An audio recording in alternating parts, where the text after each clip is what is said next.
I woke up that morning with the kind of quiet anticipation you don't voice aloud. Not excitement like a kid waiting on presents, but a softer, grown-up kind of hope.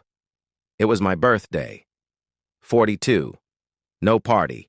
No surprise trip planned. I wasn't asking for fireworks. I just wanted a moment. A smile over breakfast. Maybe a candle and a slice of toast. A laugh shared before the day unraveled into errands or obligations. The kind of moment that said, "Hey, we still see you." But when I stepped into the kitchen, barefoot, coffee brewing in my head before the machine even clicked on, Marbell was already dressed, hair done, makeup applied, earrings that didn't say Lazy Saturday, mascara in soft, practiced strokes. She looked beautiful, but not for me. That much was obvious. Her heels clicked softly on the tiles as she leaned into the mirror over the sink, barely sparing me a glance. I cleared my throat. She didn't flinch.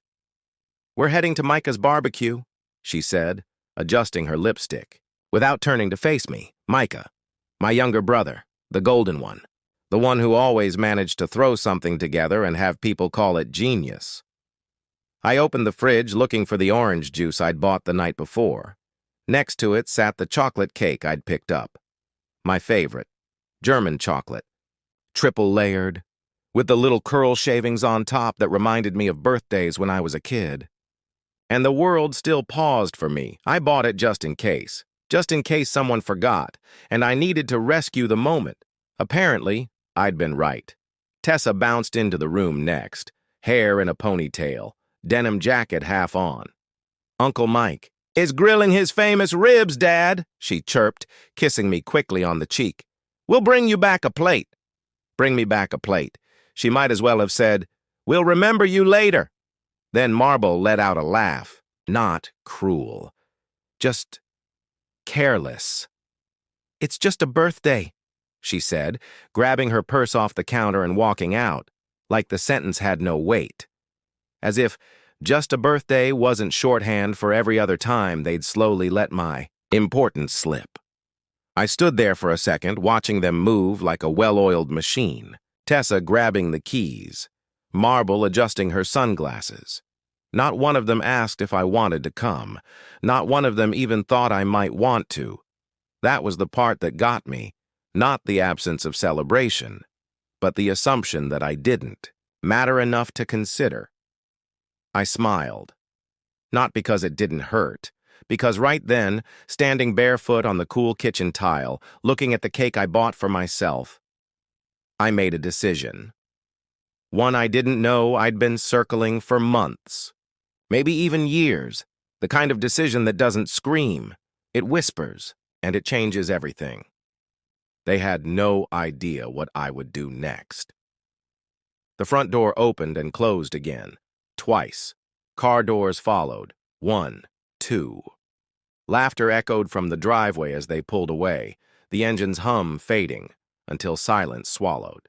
The house again. I moved through the kitchen slowly, deliberately, poured myself a cup of coffee, no cream, no sugar. Sat down at the island across from the untouched cake. My eyes traced the ridges in the frosting. The little candle I hadn't lit. The name Silas in piped white chocolate, starting to sag a little. I reached for a fork, then stopped. No, not yet. Wouldn't cut into that cake. Not because I was waiting for them, but because I wanted that cake to stay exactly as it was. A symbol of the version of me they thought would keep waiting. I sipped my coffee and stared at it, like it might give me permission. That's when I noticed the faint sound of the clock ticking on the living room wall. I hadn't heard it in years. Funny how silence reveals the background you've long tuned out. The clock, the hum of the fridge, the breath of the house when no one is demanding space. I let it all settle around me, like dust in a beam of morning, light 42. And I felt invisible, not in a dramatic, self-pitying way. In the way that happens gradually, like being buried in snow, flake by flake, moment by moment. You don't even realize it's happening. until you're frozen solid under the weight of being ignored. I looked down at my hand. Steady, still strong, still mine. That was when the shift happened. Something uncurled inside me, something I hadn't listened to in years. A voice that said, "You don't have to keep living like this." It wasn't about the party. It wasn't about the ribs. It wasn't even about Marble or Tessa. It was about me. The fact that I had made it through 42 years of life, supporting people who didn't know how to say thank you unless it came with a post or a filter. Who thought showing up meant sharing a plate of ribs and sending leftovers? Who laughed off my day like it was just another square on a calendar?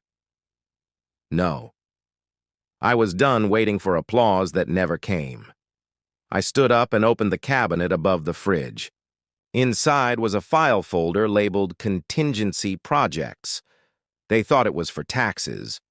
But inside were papers I hadn't looked at since I first had the urge to carve a space just for myself. I pulled it down and placed it next to the cake. Didn't know the full shape of my next steps. Not yet. But I knew this. I wasn't staying where I wasn't seen. I took one last look at the candle on the counter. Then I turned away. The silence after they left wasn't ordinary. It was the kind of quiet that pressed against your chest, like the house itself had noticed the absence of recognition and didn't know how to respond. I sat alone in the kitchen, the ticking wall clock growing louder with every second. Their scent still lingered. Marble's expensive perfume, Tessa's fruity hair mist, and I hated that I noticed. I hated even more that I missed it, that it mattered to me. But more than anything, I hated that it wasn't mutual. Usually did. But somewhere inside, a part of me had stopped trusting him. Not out of bitterness, out of experience. Micah had a pattern, charm, pitch, fade, vanish. And when things collapsed, I was the safety net. I was the apology. I was the emergency contact. But this time I laid the net for myself. I didn't expect to need it. I didn't want to.